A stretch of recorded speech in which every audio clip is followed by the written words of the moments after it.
membantu golongan miskin di luar negara.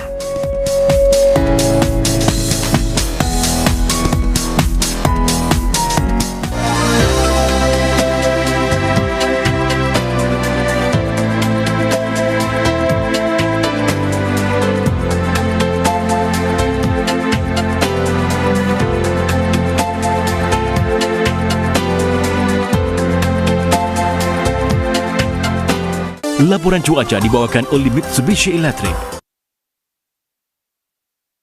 Wah, banyaknya kupon yang awak isikan. Mestilah saya nak cuba tuas saya.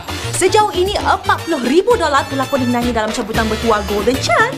Kali ini bukan 10 tetapi 15 pelanggan bertuah Golden Chance harus memenangi wang tunai $1,000 setiap seorang. Saksikan cabutan bertuah Golden Chance hanya di Manja. This week on Kin. Maybe it's time to kick her out of the picture. Out of Khalid's life. You can't be serious. I am. Take your things and go. I'm not letting you take Khalid away from me. Where would you get that idea? Live! Live together! You made our life miserable! Will you stop screaming? Kin, weeknights on 5. More episodes of Kin are available on demand for free on MeWatch. Brought to you by Mitsubishi Electric StarMax Air Conditioner. Warga emas adalah golongan yang paling mudah terjejas. Mereka mempunyai daya tahan tubuh yang lebih lemah. Terdapat risiko kematian yang lebih tinggi bagi warga emas jika dijangkiti COVID-19 berbanding mereka yang lebih muda. Kita mesti melindungi mereka.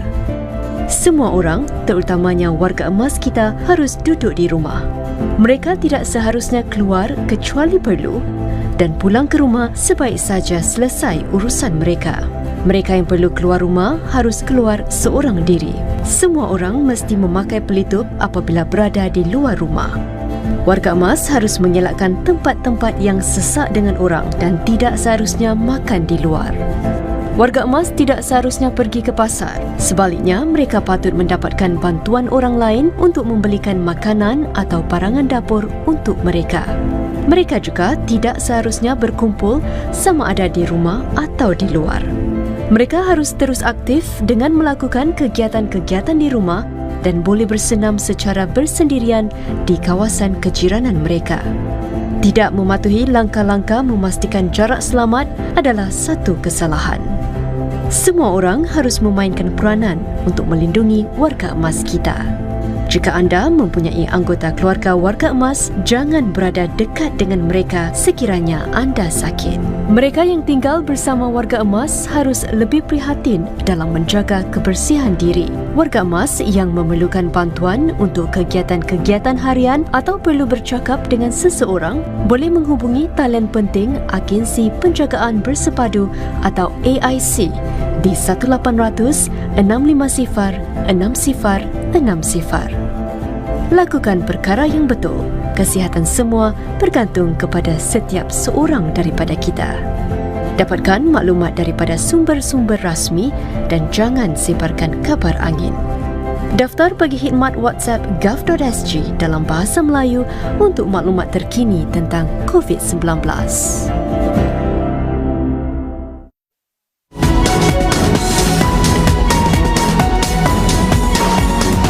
Terima kasih kerana masih bersama berita. Menteri Kebudayaan, Masyarakat dan Belia Grace Fu menggesa rakyat untuk kekal bersatu di tengah-tengah pandemik COVID-19. Beliau berkata demikian semasa ulang tahun ke-71 Pertubuhan Silang Agama IRO yang buat pertama kalinya diadakan secara online. Cik Fu menarik perhatian bahawa ucapan berbau kebencian, fahaman pelampau dan sinofobia memecah belahkan masyarakat merata dunia. Lantaran itu, perlu untuk semua pihak tidak berpecah belah berhubung krisis ini. Cik Fu memberi amaran bahawa isu berkenaan sudah berlaku di sini dengan komen-komen perkauman dan tidak sensitif ditujukan kepada kebersihan peribadi pekerja asing. Beliau menambah bahawa ada juga yang menyalahkan pekerja asing kerana penularan pantas COVID-19 di dormitori. Cik Fu menegaskan bahawa Singapura mesti berjaga-jaga daripada sikap permusuhan seperti itu. Beberapa wakil agama tempatan juga menegaskan lagi komitmen mereka untuk mengekalkan perpaduan semasa krisis ini. Sebilangan peniaga di Singapura aktif menghidupkan semangat Ramadan dengan mengagihkan bubur masjid secara percuma kepada orang ramai. Ada yang menghulurkan sebanyak 2,000 bungkus bubur setiap hari. Ini secara simbolik menghidupkan budaya dan amalan pengagihan juada itu yang lazimnya dilakukan di masjid-masjid. Tapi kini terpaksa ditutup di COVID-19. Wartawan kami Ira Musfira melaporkan. Semestinya, ramai yang rindu dengan suasana pengagihan bubur masjid seperti ini yang jelas memaparkan semangat memberi, sifat ukhuwah dan juga kemesraan masjid. Hakikatnya, masjid-masjid kini sunyi sepi kerana ditutup sehingga ke satu tarikh yang tidak ditetapkan akibat wabak COVID-19. Ibarat tiada rotan, akar pun berguna, restoran seperti Al-Falah Barakah di Changi Road ini antara yang tampil menyahut usaha mengagihkan bubur masjid secara percuma bagi meneruskan tradisi itu. Bermula dengan pengagihan lebih 200 bungkus bubur percuma pada hari pertama puasa, ia kemudian meningkatkannya kepada 500 bungkus bubur bermula hari kedua puasa. Ini selepas restoran ini menerima sambutan memberangsangkan daripada orang ramai. We are in this business for 20 years now. We just started this offering porridge this year. We know how difficult for people to break their fast without. Now the mosque has been closed everywhere. Hopefully this will benefit whoever not able to break fast at the mosque. Malah, bubur Ramadan ini turut diagihkan di 3 lagi cawangan restoran Al-Falah di Hougang, Serangoon dan Sembawang. Masing-masing menyumbang 500 bungkus bermula jam 2.30 petang. Sebuah lagi kedai makan yang tampil dengan inisiatif serupa ialah Asam Pedas Klepot Super yang terletak di Ghim Moh Road. Ia mengagihkan sehingga 250 bungkus bubur percuma setiap hari kepada orang ramai di kedainya. Pemiliknya, Encik Ahmad Syukri malah meminjam periuk dari Masjid Jami' Queenstown untuk memasak bubur masjid ini. Oleh kerana masjid semua tutup, saya pun buka lah kat sini. Saya yang kena masak ni kali. Masakan Khatijah lagi sedap, masakan Jami' lagi sedap. Saya ni cuma campak-campak aja kan, tapi ada yang kata sedap. Yang jelas, amal mulia yang dilakukan Asam Pedas Klepot Super dan restoran Al-Falah ini menghidupkan satu lagi ciri penting Ramadan, iaitu semangat keihsanan di tengah-tengah pandemik COVID-19 yang melanda sekarang. Sekitar 800 penduduk miskin di 4 buah negara tidak perlu mengikat perut Ramadan ini berkat usaha kemanusiaan 2 anak muda Singapura.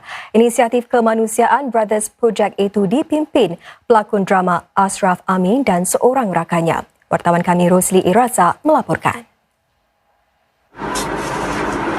Inilah antara barangan makanan asas yang disiapkan untuk diberikan kepada sekitar 400 keluarga miskin di daerah-daerah Madaripur dan Barishal di Bangladesh yang mula diagih-agihkan hari ini.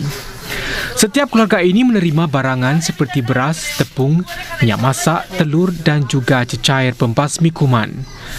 Pengagihan Ramadan ini adalah yang kedua anjuran Brothers Project.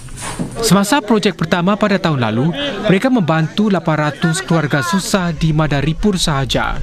Bagaimanapun, kali ini pengagihan habuan Ramadan juga dilakukan di tembilahan Indonesia, Puttalam di Sri Lanka serta Krosh Kuma dan Kampung Cham di Kemboja. Biasanya pada tahun-tahun yang lalu kita akan siapkan awal, tapi kerana situasi COVID ni kita sebenarnya agak teragak-agak untuk melanjutkan kita ini kerana kita ada fikir kerana negara kita sendiri susah kerana situasi ini dan mereka tidak ada sokongan dari masyarakat mereka sendiri. Itu antara sebabnya, dan mereka sendiri menelpon saya, WhatsApp saya, andai jika kalau kita boleh membantu mereka dalam segi makanan asas. Dengan memanfaatkan platform media sosialnya yang mempunyai hampir 6,900 pengikut dan juga sokongan dari keluarga-keluarga dan rakan-rakan, Brothers Project berjaya mengumpul $13,000 dalam masa seminggu sahaja. Namun oleh kerana nasihat perjalanan yang lebih ketat ekoran wabak COVID-19, mereka tidak dapat turut serta dalam proses pengagihannya. Dari segi logistik, rakan kami di sana sudah menyediakan plan mereka. Kerana musim COVID ini, mereka tidak dapat melancarkan program ni di lokasi. Contoh, kita akan ke masjid, jadi orang-orang ini akan datang dan kami akan mengagihkan. Tapi kali ini mereka akan do delivery service rumah ke rumah. Semua pek makanan itu dijangka selesai dibahagi-bagikan dalam masa seminggu ini.